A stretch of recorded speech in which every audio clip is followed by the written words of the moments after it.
At some point during your spiritual growth, maybe after a huge breakthrough or hitting rock bottom, something changed inside you. You suddenly understood the fake stuff, the repeating cycles, the constant mental chatter, and then everything went quiet. Initially, this felt incredible and gave you strength, but slowly all sense of purpose just disappeared. It didn't happen fast or in some big dramatic way. Instead, it was like your inner self quietly turned down this volume and never bothered turning it back up. You quit chasing things. You quit caring about stuff, not in a wild or dangerous way, but more like letting out a long, tired breath about existence itself. The question kept getting louder in your head. Why do I feel so dead inside now that I can finally see what is really going on? There's something really weird about this whole thing. We think spiritual awakening should make us more excited about life. But for tons of people, especially those who think deeply, feel others' emotions strongly, and search for deeper meaning, it actually does the complete opposite. It drains them completely. I once talked with a friend who was incredibly smart and spiritually aware. She read all the famous books, Eckhart Tolle, Alan Watts, Krishnamurti. After going through an extremely difficult period in her life, she had this massive spiritual breakthrough. She finally got it. She told me she could see right through the fake nature of identity, ego, and chasing success from the outside world. But just 2 months after this, she was lying in bed staring at the ceiling, barely able to get up each morning. She explained to me, before, I used to get upset about not accomplishing enough things. Now I don't even care if I do anything at all. I thought awakening would make me feel alive, not leave me feeling like this. Carl Jung, who basically created modern psychology, talked about this post-awakening confusion many years ago. He didn't use the trendy spiritual language we hear today, but he completely understood what happens when the hidden parts of our mind become visible to us. Jung once said, getting enlightened doesn't happen by imagining bright, shining figures, but by bringing the dark stuff into the light. That sounds really beautiful and inspiring, until you actually understand what he meant by that. Awakening ISN to the final destination. It is actually the start of a psychological death, the death of who you believed you were. All the things that made life feel meaningful, your goals, your job, your relationships, even how you think about time itself, everything falls apart. But here is what Jung would tell you about the tricky part. Your ego didn't disappear. It was just totally confused now. It lost the map it was using to navigate life, and when you don't have a new map to follow, all motivation just vanishes. So it's not that you re-dealing with depression or that you lost your drive to do things. You simply stuck in the middle. You've woken up from one way of living, but you haven't woken up into a new way of living yet. But here, it's where this gets really interesting and where most people completely misunderstand what is happening. What you re-experiencing right now, ISN, is some kind of failure. It's not depression or anxiety like doctors usually talk about. It's something ancient and holy. Jung actually warned people that our modern society tries to avoid this phase completely. This sacred pause, this empty space, this in-between time. He believed this phase was absolutely necessary for true individuation, which is the process of becoming who you really are deep down. But nobody tells you about this part, do they? And that is exactly what we're going to explore next. I'll look at what is really happening in your mind after awakening, and how this loss of motivation might actually be the biggest spiritual upgrade you've ever gotten, if you understand it the right way. Before we continue, take a second to subscribe. It really helps the channel grow, and I truly appreciate it. Links below. So if you've been floating around in that post-awakening fog, wondering where your excitement for life went, listen up. You're not losing your mind. We're going through a psychological change that most people can't even put a name to. This change is so deep that it doesn't just adjust your thinking a little bit. It completely reprograms how your mind works. All those goals you used to chase after, the endless to-do lists, the 5-year plans, the motivational music playlists about working harder, none of that stuff moves you anymore.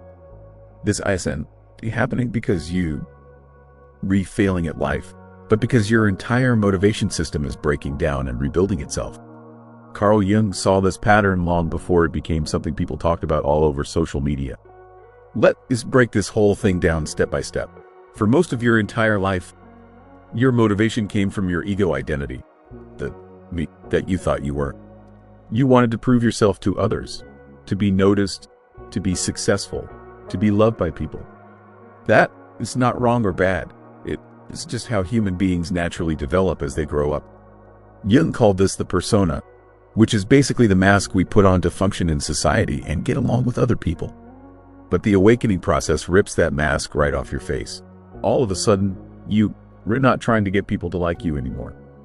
You're not trying to win at the game of life, because now you can actually see that it's just a game. And that's where everything gets really weird. Without the mask, all your old goals don't make sense anymore. They were designed for a version of yourself that doesn't exist now. So now you like an actor in a play who walked off the stage in the middle of the performance, and you have no idea what you're supposed to say or do anymore. That's exactly why you feel like you have no motivation. You didn't actually lose your drive. You just outgrew the fuel that used to power it. Carl Jung believed that we're not here on earth to serve our ego. We're here to integrate it, to line it up with something much bigger than ourselves. He gave this process a name: individuation. This is the journey of changing from a broken, scattered identity into a complete, unified self. Not the small self that wants praise and attention from others, but the self that goes beyond all that. The soul-level center inside you that connects to everything in existence. And this deeper self doesn't care about your status, or getting approval from people, or even having everything figured out clearly. It is here to express truth through you. So once awakening happens, your mind starts adjusting itself to new settings. It begins saying no to anything that is fake, forced, or based on ego needs. This includes jobs that don't feel right, relationships that aren't genuine, ambitions that come from the wrong place, and even that vision board you made with all your dreams back in 2021. That is why people often describe awakening as both setting them free and making them feel lost at the same time. But Jung gave us a warning. If we stop right here, we get stuck in this phase. Some people have their awakening and then fall into the trap of spiritual bypassing.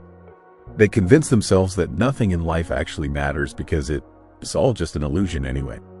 So they disconnect from everything, just float through life, and numb themselves out. They mix up healthy detachment with completely checking out of life. But your deeper self wants something totally different. It wants to live through you as a person. It wants to bring heaven down into this human body you have. It doesn't reject the world around you. It changes how you see your role in that world. To step into that new role, you have to go through a strange middle phase that Jung described perfectly, but almost no one recognizes while they're actually going through it. It's a phase that comes after awakening that almost nobody ever talks about. This phase isn't pretty, and it get you tons of social media attention. It doesn't look like those perfect meditation photos in fields of grain or those deep spiritual quotes people post online. Instead, it looks like this. You sitting quietly by yourself, unable to put into words what is happening to you, while everyone else around you keeps moving fast through their busy lives. Carl Jung would tell you that you not actually lost. You hanging out in the space between who you used to be and who you becoming. You stepped away from living through your ego, but you haven't figured out yet how to live from your deeper self. This empty space isn't something you doing wrong. It is actually like a special ceremony that marks your transition from one stage of life to another. But in our world where everyone expects you to be productive all the time, being still gets labeled as being lazy.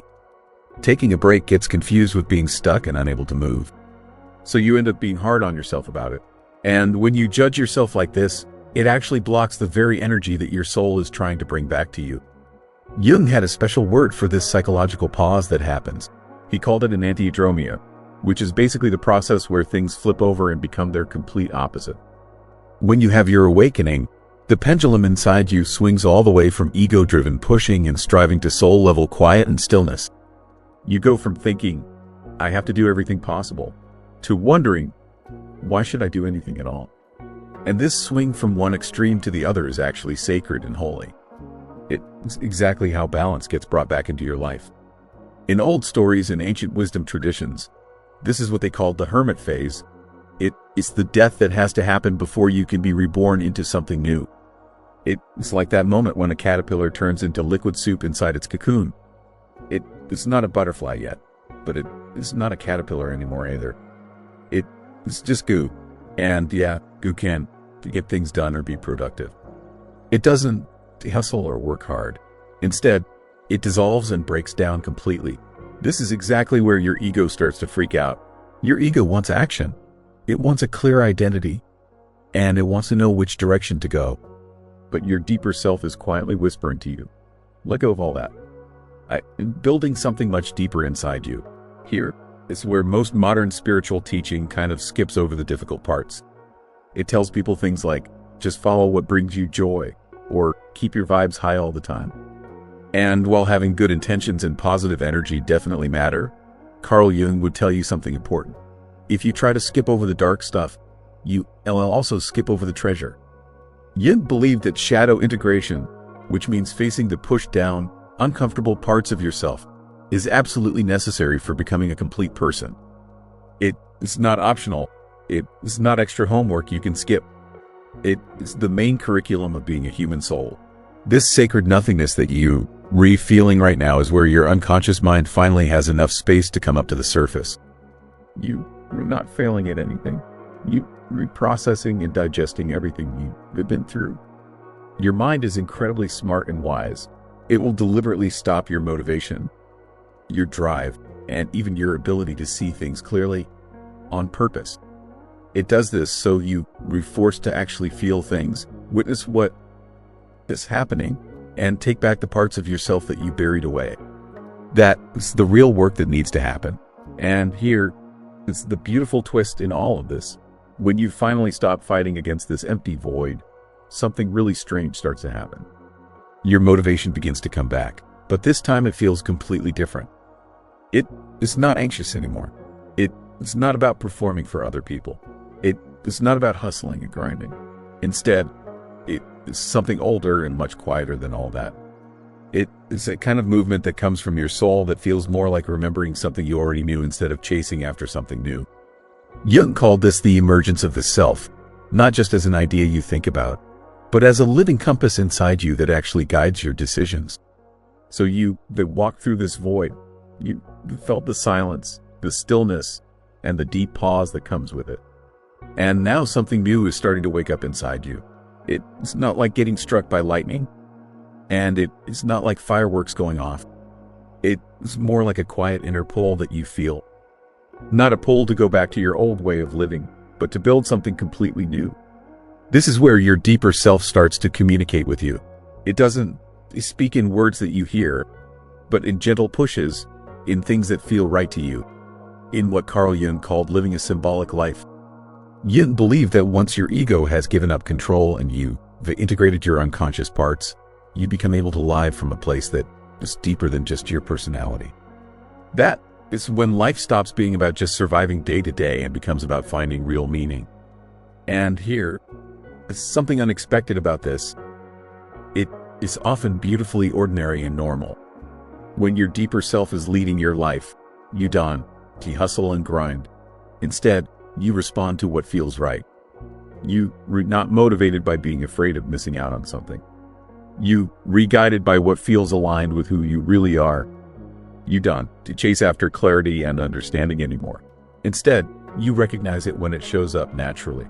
Living from this deeper self doesn't mean you'll always feel motivated in the way people usually talk about motivation. You might still feel waves of being tired, being confused, or even feeling sad about things. That is just part of being human.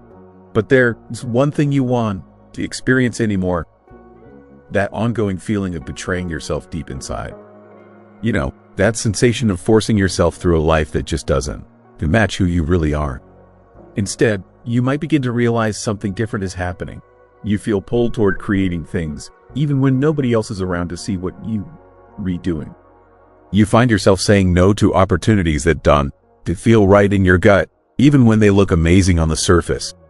You start following what makes you genuinely curious instead of just checking items off your to-do list. You pick having inner peace over putting on a show for others. This becomes your new source of energy. It is not that rush of adrenaline you used to get. Instead, it is the power that comes from being aligned with who you truly are. Jung had a name for this way of living. He called it living symbolically. He didn't mean living in some fantasy world, but living with your soul actively involved. This is when you start trusting your inner pictures, your dreams, the meaningful coincidences that happen, and your gut instincts as real guidance for your life. So what does this actually look like when you read going through your regular day? Sometimes it's as basic as asking yourself different kinds of questions. Instead of asking, what am I supposed to do? You ask, what is quietly calling out to me? Instead of asking, what is my plan? You ask, where's life gently pushing me to go? Instead of asking, how can I prove I'm worthy? You ask, what feels completely honest and true? You start working with life as a partner instead of trying to control and dominate everything that happens to you. This doesn't mean you give up on having big dreams and goals. It means you completely change what those dreams and goals are based on. Your ambition transforms into devotion to truth, to being present in each moment, and to growing as a person. And here is something really interesting. This kind of energy actually gets things accomplished way more effectively than ego-driven energy ever could. But now it can last without burning you out. Now it is powered by your soul instead of your fears. This is how motivation works when it comes from your deeper self. You read not trying to impress anyone anymore. You read trying to express who you really are. And this often leads you toward creating things, serving others, helping people heal, teaching what you've learned, and building something meaningful. You don't do these things because someone told you that you should. You do them because everything inside you says, yes, this is right. So if they've been feeling like your inner fire went out after your awakening, understand this. It was the old fire that had to burn itself down completely so that you could discover a much deeper flame underneath. This new flame is one that doesn't get blown out when the winds of external circumstances start blowing hard. Carl Jung never promised that this path would be easy or simple. And if you were here listening to these words right now, you were already walking on that path. This isn't about trying to get back the old motivation you used to have. This is about discovering a completely new kind of motivation, one that is rooted in being whole instead of trying to perform for other people. This isn't to the end of your awakening journey. This is actually the beginning of you becoming who you were always meant to be. If these words spoke to something inside you, if they helped you put a name to something you've been quietly going through by yourself, leave a comment down below. I would really love to hear about what this journey has felt like for you personally. If you found this video useful, please like it and subscribe to the channel. There are more videos on this channel that will help you become a better version of yourself.